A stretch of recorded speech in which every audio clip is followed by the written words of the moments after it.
జోహార్ జ్యోతిబా పూలే, జోహార్ జ్యోతిబా పూలే, జోహార్ జ్యోతిబా జోహార్. మరి పూలే గారు మహారాష్ట్రకు సంబంధించినటువంటి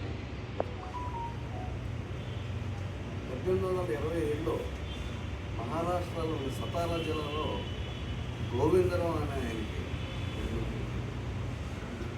అయితే చిన్నప్పటి నుంచి అభ్యుదయ భావాలు కలదు. మరి ఆ రోజుల్లో బ్రిటిష్ వాళ్ళు పరిపాలన ఉన్నటువంటి మన భారతదేశంలో ధనికులు మాత్రమే చదువుకునేటటువంటి పరిస్థితి. ధనికులు అగ్రవర్ణాలు చదువుకునే పరిస్థితి. అంటే అక్కడ విశ్వరాజులని చెప్పేసి పరిపాలించారు మహారాష్ట్ర. ఆ రాజులు పరిపాలించే కాలంలో శూద్రులు కానీ దళితులు కానీ వస్తుంటే మెడలో గంట గంటలో చీపి పట్టుకొని నడుస్తూ ఉంటారు. గంటతో పాటు వంతో కూడా మెడలో వేసుకోవాలి. ఎందుకంటే వాళ్ళకి వచ్చినా ఏమొచ్చినా కింద వేయడానికి వీళ్ళ ఆ వంతలను ఉంచుకోవాలి. గంట ఎందుకంటే మేము శూద్రులుగా ఉన్నటువంటి వాళ్ళం కానీ దళితులుగా ఉన్నటువంటి వాళ్ళం కానీ వస్తున్నాం అని చెప్పేసి తెలియజేయడం కోసం గంట అనమాట. అంటే వచ్చేవాళ్ళు అగ్రవర్ణాలు కానీ రాజులకు సంబంధించినటువంటి వాళ్ళు కానీ వస్తే వాళ్ళు తెలుసుకోవడం కోసం అన్నమాట. అటువంటి పరిస్థితుల్లో అక్కడ ఉంటే మరి జ్యోతిబా పూలే గారు ఆ రోజుల్లోనే అభ్యుదయ భావాలతో చదువుకుంటే ఇటువంటి పరిస్థితులు మారతాయనే ఉద్దేశంతో ఆడామాగా చదవాలని మొట్టమొదటి భారతదేశంలోనే మొట్టమొదటి పాఠశాల ప్రారంభించినటువంటిది. మరి ఆడామాగా చదవాలనే వాళ్ళు శూద్రులు, దళితులు, ఇతర కులస్తులు అందరూ కూడా చదువుకోవాలనే ఉద్దేశం. మరి ఇతర కులస్తులు చదువుకుంటే అగ్రవర్ణాల్లో ఉన్నటువంటి వాళ్ళకి ఇబ్బందికరమైన పరిస్థితి వద్దని చదవనిచ్చేవారు. మరి అగ్రవర్ణాల్లో కూడా మహిళలు చదవనిచ్చేవారు కాదు. ఎందుకంటే పురుషాధిక్యత ఉన్నటువంటి రోజులవి. మహిళలు చదువుకుంటే మన పురుషాధిక్యత తగ్గిపోతేమో అనే భయంతో మహిళలను కూడా చదవనిచ్చేవారు. మరి ఆ రోజుల్లోనే భర్త చనిపోతే భార్యను కూడా సహగమనం చేసినటువంటి రోజు. మరి ఆ రోజుల్లో బాల్య వివాహాలు అంటే పురుషులు పెద్దోళ్ళు అయి ఉండేవారు, ఆడపిల్లలు మాత్రం చిన్న పిల్లలు చేసేవారు. మరి పురుషులు పెద్దోళ్ళు అవడంతో కొంత వయసు వచ్చేవారు చనిపోయేవారు. మరి ఆడవాళ్ళని వాళ్ళతో పాటు ఆ శవంతో పాటే భర్త శవంతో పాటే చితి మీదకి ఈ పిల్లలను కూడా అటువంటి వీటి మీద కూడా పోరాటం చేసి ఎన్నో అభ్యుదయ భావాలతో దేశవ్యాప్తంగా భారతదేశ వ్యాప్తంగా ఈ ప్రచారం చేయాలని ఆయన ఉద్దేశాలను ఆశయాలను కూడా ప్రచారం చేయాలనే ఉద్దేశంతో ప్రచారం అప్పుడే చేశారు. మరి ఆ రోజుల్లోనే కొంతమంది మహాత్మా అనే బిరుదుని ఆయన ప్రకటించారు. మరి ఆయన చేసినటువంటి కార్యక్రమాలన్నింటిలో కూడా అంటే పిల్లలు పుట్టిన స్వార్థం పెరుగుతుందేమో అనే ఉద్దేశంతో పిల్లలు పుట్టకుండానే ఉండి ఒక బ్రాహ్మణ బాలిక అక్రమ గర్భం వస్తే ఆ అమ్మాయి భయపడి ఓ అర్ధరాత్రి బావిలో దూకడానికి ప్రయత్నం చేస్తే భార్య భర్తలు వెళ్ళి కాపాడి ఆ అమ్మాయిని ప్రశ్నించేదాకా వచ్చి ప్రశ్నించిన తర్వాత ఆ పిల్లల్ని భర్త చూసుకొని తెలుసుకొని అబ్బాయిని డాక్టర్గా చర్చించేటువంటి.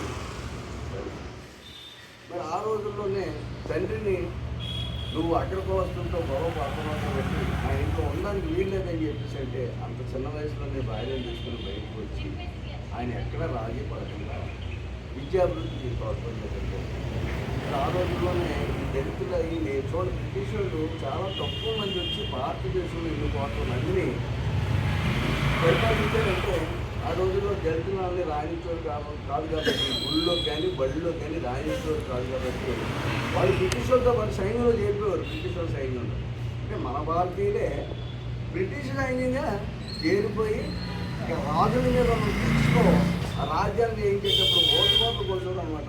ఆ కథ అంతా తీసుకుంటారు. అలాగంటే భారతదేశంలో బ్రిటిష్ సైన్యాన్ని పెంచుకోవడంలో ఈ వెనక బాటుతనాన్ని కూడా ఉపయోగించుకోవడం జరిగేదన్నమాట.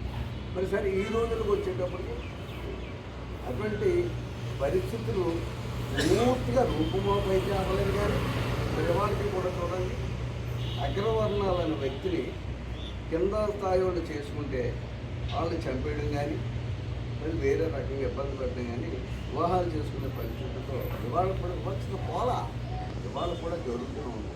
అంటే అంత కాకపోయినా ఎంతో కొంత మొత్తంలో వివక్షత అయితే ఉంది. కానీ ఇవాళ ఆలపుణ్యంతోనే ఇవాళ మహిళ తన కాళ్ళ మీద తను నిలబడి దేశవ్యాప్తంగా భారతదేశంలోనే కాకుండా ప్రపంచంలోనే అత్యున్నత స్థానాల్లో పైలట్లు గాను, ఇంజనీర్లు గాను, డాక్టర్లు గాను, సైంటిస్టులు గాను ఎన్నో ఉన్నతమైన పదవుల్లో ఉండి మొత్తం ప్రపంచాన్ని శాసించే స్థాయిలో కూడా ఉన్నటువంటి పరిస్థితులు. మరి వాళ్ళ మన భారతదేశ పరిస్థితుల్లో కొంతమంది యువకులు అంటే ఇప్పుడు ఉన్నటువంటి జనాభాలో 62% మంది యువకులే ఉన్నారట. మరి 62% మంది యువకుల్లో వాళ్ళు చూడండి రేవ్ పార్టీలని,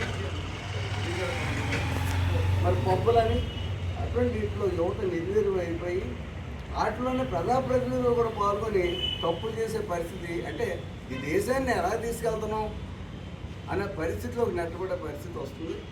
కావున అసలు ఈ అందరూ కూడా జాగరూకత ఉండి మన భారతదేశాన్ని వాళ్ళ ప్రజాస్వామ్య దేశంగా తీర్చిదిద్దుకునే పరిస్థితి ఎన్ని కష్టాలు పడ్డామో అందరూ భావించి ఆ పరిస్థితిలోకి రావాలని, ఆ మహానుభావుల యొక్క ఆశయాల్ని మనం నెరవేర్చడంలో కృషి చేయాలని, మన యువతని కాపాడుకోవాల్సిన బాధ్యత మనకు ఉందని, అందువల్ల ప్రభుత్వాలు ప్రత్యేక దృష్టితో, ప్రజలు కూడా ప్రత్యేక దృష్టితో ఏదైతే మాదక ద్రవ్యాలకు అలవాటు పడుతున్నటువంటి వాళ్ళు ఉన్నారో వాళ్ళ నుంచి మన రాష్ట్రాన్ని కానీ దేశాన్ని కానీ రక్షించుకునే పరిస్థితి యువత నిర్వీర్యం అవ్వకుండా చూసుకోవడం బాధ్యత ఉందని చెప్పి తెలియజేసుకుంటూ, మరి వాళ్ళు మన పీపుల్ వెల్ఫేర్ ఆర్గనైజేషన్ మన పేరు తగ్గట్టుగానే ప్రపంచం అంతా శాంతి సందేశంతో ఉండాలనే ఉద్దేశంతో మనం ఈ కార్యక్రమాలు నెరవేరుస్తూ ఉన్నాము. మరి వాళ్ళ తీసుకల్పన చేసినటువంటి మహాత్మా జ్యోతిబా పూలేకి మరొకసారి జోహార్